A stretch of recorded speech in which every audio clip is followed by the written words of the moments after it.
SIT जांच हो हमारे पूरे कार्यकाल की।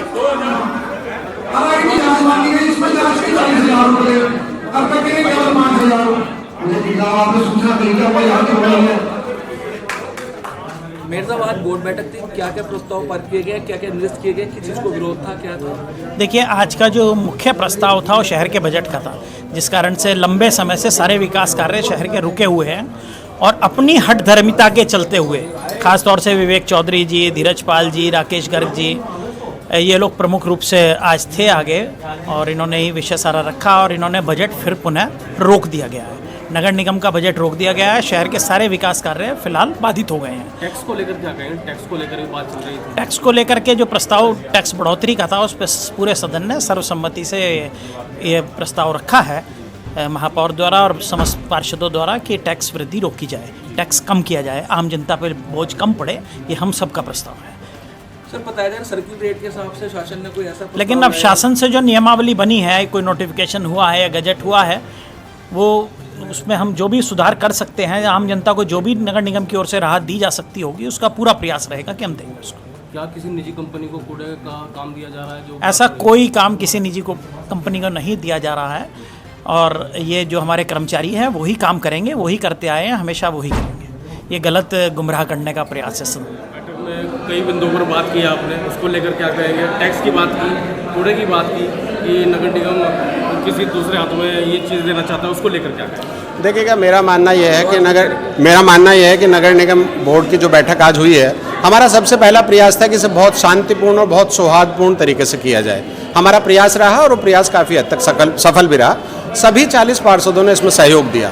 महत्वपूर्ण बिंदु हैं, देखिए, शहर के विकास के लिए, शहर की जनता के हितों की रक्षा के लिए हम किसी भी कीमत पर समझौता नहीं करेंगे। हमारी भारतीय जनता पार्टी की सरकार है, केंद्र में भी राज्य में भी जीरो टॉलरेंस पर विश्वास करती है और हमसे भी यही अपेक्षा करती है कि आप अपने सदन में जनता के हित के मुद्दों को उठाएं और कहीं अपव्यय किसी वजह से हो रहा है, जाने अनजाने में भी हो जाता, हम ये नहीं कह रहे दुर्भावना होती है उसके पीछे, लेकिन हम ऐसा कुछ होने नहीं देंगे।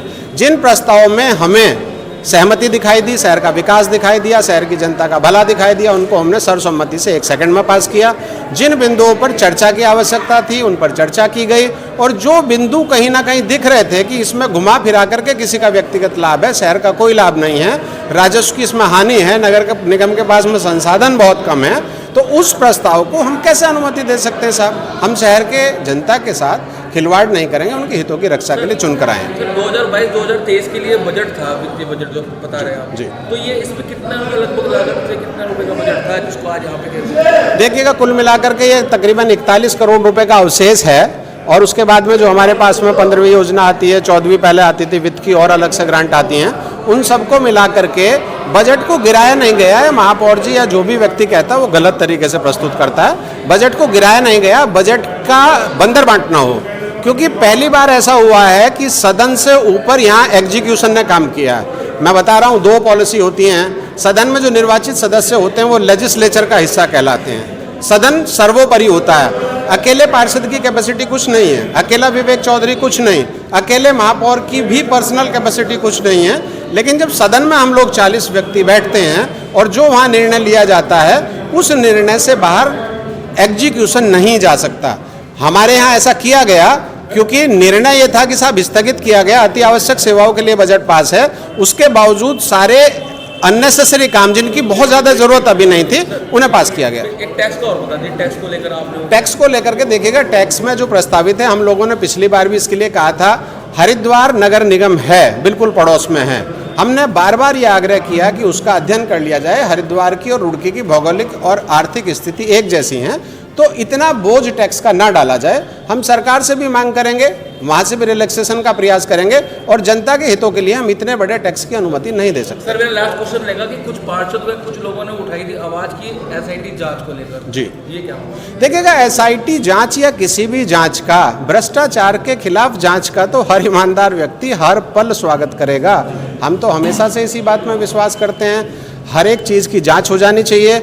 और एक और बताएं, जांच की ज़रूरतें तब पड़ती हैं जब पहले उन चीज़ों में गड़बड़ी घोटाले कर दिए जाते हैं। तो मेरा तो मानना यह है कि इनिशियल स्टेज पर सब लोग अपनी जिम्मेदारियां समझें, पार्षद अपनी जिम्मेदारी समझें, महापौर अपनी जिम्मेदारी समझें, संबंधित अधिकारी अपनी जिम्मेदारी समझें, गलती कुछ ना करें।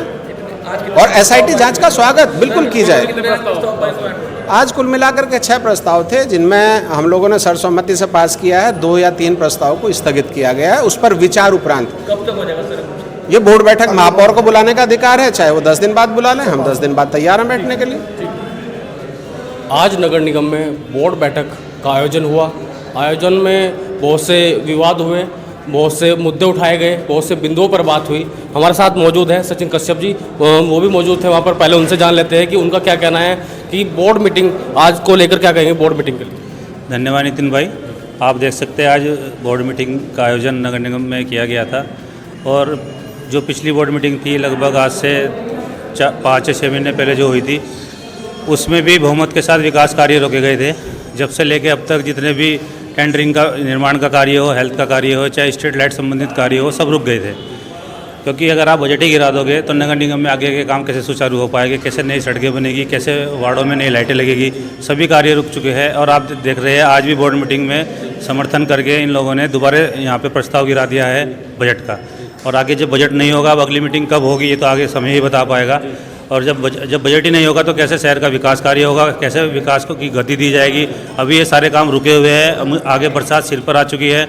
अगर अभी भी कार्य नहीं होगे तो बरसात में तो कोई निर्माण कार्य आगे होने के संभव ही नहीं है। ठीक है, चंद्र प्रकाश पाटा जी, आपने बहुत से मुद्दे भी उठाए हैं आज, आप अच्छी तरह बोले भी हैं, सब में अपनी बात रखी है, उसको लेकर क्या कहेंगे? आज बोर्ड मीटिंग को लेकर कितने प्रस्ताव हुए हैं, कितने प्रस्ताव नहीं हुए हैं? सबसे बड़े दुख का विषय ये रहता है कि हमेशा जो है नगर के विकास को गति देने का कार्य बोर्ड का होता है। अगर जनता ने हमें भेजा है तो नगर के विकास के लिए भेजा है, और हम यहाँ आकर के एक दूसरे के ऊपर आरोप प्रत्यारोप के अलावा कुछ नहीं करते, और किसी भी बात को लेकर के भाषणबाजी करना और इसके अलावा कोई काम नहीं होता, और मुख्य मुद्दा वहीं का वहीं रह जाता है। अब नगर में 1-1 करोड़ रुपए के जो काम वाला विषय आया था, उसके अंदर छोटे काम भी हो सकते थे, छोटे काम नहीं निकाले गए। हेडपम्प का अब वाटर लेवल डाउन हो रखा है, गर्मियों का समय है, हेडपम्प की आवश्यकता है, उस मुद्दे को मतलब उस कार्य को कामों को उन्हें अंजाम नहीं दिया जा रहा। इस समय नगर निगम के अंदर नगर निगम से संबंधित बहुत सारे विभाग होते हैं। उन विभाग में जल संस्थान होता है, ADB है जो नगर के अंदर जो है सीवर का काम कर रही है, और 22 तारीख से ADB का कार्य नगर के अंदर बंद हो गया है, और उसमें पूरे नगर के कहीं ना कहीं कुछ गलियां। गलती किसकी मानते हैं इसमें? ये जो कार्य हो रहे हैं आपकी नज़रों में, गलती किसकी मानते हैं? हमारे निगम के कर्मचारियों की गलती है। नगर के हमारे जो निगम के जो कर्मचारी हैं, इन कर्मचारियों के माध्यम से उन विभाग के अधिकारियों को सूचना करनी होती थी कि जल संस्थान के अधिकारी उसमें मौजूद हो, ADB के अधिकारी मौजूद हो, यातायात से संबंधित हो, अन्य विभाग भी आते हैं इसमें, और उनका कोई भी व्यक्ति हमेशा नहीं होता। मैंने पिछले बोर्डों में मैंने हमेशा इस मुद्दे को उठाया, और कोई कर्मचारी नहीं दिखता। जोशी जी, आप क्या कहेंगे? जैसे बजट आज भी पास नहीं हो पाया, कुछ मुद्दे हैं उन पर चर्चा हुई तो, लेकिन हॉट टॉकिंग भी हुई, उसको लेकर क्या कहेंगे? देखिए, सबसे बड़ी बात है कि विकास कार्यों के लिए ये बैठक जो बजट नहीं हुआ था, अभी कुछ लोग सचिव साहब से मिले थे कि भाई विकास कार्य रुके हैं, टेंडर नहीं हो रहे हैं। अभी जो 43 टेंडर निकले थे, वो केवल वो टेंडर निकले थे जो कि पिछले कैंसिल हो गए थे, और कैंसिल होने के बाद वो सभी पार्षदों के निकले थे, चाहे जिसके भी कैंसिल हुए हों, तो वो निकाले गए थे। उस पर भी रोक लग गई है। उसमें कई नालों का काम है, नालियों का काम है, और जो बोर्ड का जो प्रस्ताव है जिसमें बजट पास होना था, जिससे विकास कार्य आगे बढ़ने थे। टेंडर स्थगित होने से किन का फायदा और किन का नुकसान? देखिए, कुछ लोग राजनीति वेश यहाँ चाहते हैं कि ये बोर्ड बदनाम हो, विकास कार्य ना हो पाए शहर के अंदर। कौन लोग चाहते हैं? जो यहाँ पे जो भी लोग हैं, जो मतलब प्रस्ताव गिरा रहे हैं जिस तरह से बार बार, तो उनका मकसद एक तरफ तो ये होता है कि भाई विकास कार्य होने चाहिए। विकास कार्य कब होंगे? जब हमारा जो बजट होगा वो पास होगा। बजट पास नहीं होगा तो विकास कार्य नहीं होंगे। जोशी जी ने बातों बातों में कुछ पार्षदों पर तंज कसा है कि भाई वो बजट गिराते हैं और कार्य नहीं होने देते। आप क्या कहेंगे? बिल्कुल, जो हमारे पार्षद साथी हैं उसमें 5-7 जने लगातार प्रयास करते हैं कि हर बार इस बोर्ड मीटिंग को कैप्चर कर लें, और सिर्फ भाषण के अलावा कुछ नहीं करते, और जो प्रस्ताव गिराने का काम है वो उस तरफ से ही होता है। हम चाहते हैं कि ये प्रस्ताव ना गिराएं, कम से कम बजट का प्रस्ताव ना गिराएं। और कोई बात नहीं है, अपने पार्षद भाइयों के प्रस्ताव तक गिरा देते हैं हम। यार हम लोग भी चुन के आए हुए हैं, अपने वार्ड के काम कराने हैं, समाज में और भी सारे काम होने हैं। यानी कि वहाँ पर भी राजनीति हो। वहाँ भी राजनीति है। अगर बजट ही नहीं होगा तो काम कैसे होगा? अब बजट गिरा दिया, अब काम कैसे होंगे? जितना विजय जी आप क्या कहें? मैं तो ये कहूँगा कि इनका बहुमत है, ये अपने बहुमत का बहुत दुरुपयोग कर रहे हैं, जो बार बार क्षेत्र का, शहर का जो ये बजट गिर रहे हैं, क्योंकि उसमें पूरी रुड़की का कार्य होना है बजट से। जब बजट नहीं होगा तो कार्य नहीं होंगे, क्योंकि हम तो अपने सीधा सीधा आपका कहना है कि कुछ पार्षद राजनीति कर रहे हैं, राजनीति करते हुए ये कार्य कर रहे हैं और बजट पास नहीं होने देने जाते और कुछ कार्य बाधित करते हैं। आज जो बजट गिरा है उसका मेन कारण जो हमारे पार्षद भाइयों ने बताया कि साहब नहीं थे। जब हमारे एमएनए साहब आ जाएंगे, वो दूसरी मीटिंग होगी तब वो बजट पास करेंगे। उनके कुछ भी नॉर्म्स होंगे जो बाकी रह रहे हैं।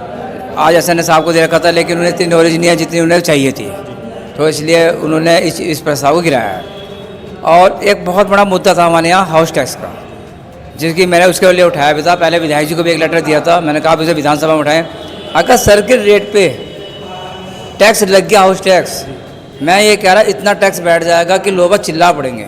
उसके लिए किसी भी पार्षद ने मतलब बोलना ही नहीं, दिमाग ही नहीं है। ये बहुत पहले की योजना बता रहा हूँ। जब ये आया था अखबार में, मैंने उसी टाइम उन्हें एक लेटर दिया था जब गैंग सेट में कहकर विधानसभा चलनी थी, वहाँ भी नहीं उठाया उन्होंने। अभी तक इस मुद्दे पर कोई आवाज़ ही नहीं है। मैंने कहा सारे काम बंद कर दो, ये ऐसा मुद्दा है 30-30, 40-40 हज़ार पे हाउस टैक्स लगेगा एक मकान पे सर्किल रेट के हिसाब से। लेकिन कोई सब पार्षद चुप हैं, किसी को कोई मतलब नहीं, मर जाओ चाहे सारे। तो मेन मुद्दा तो मेरा आज का ये था जी।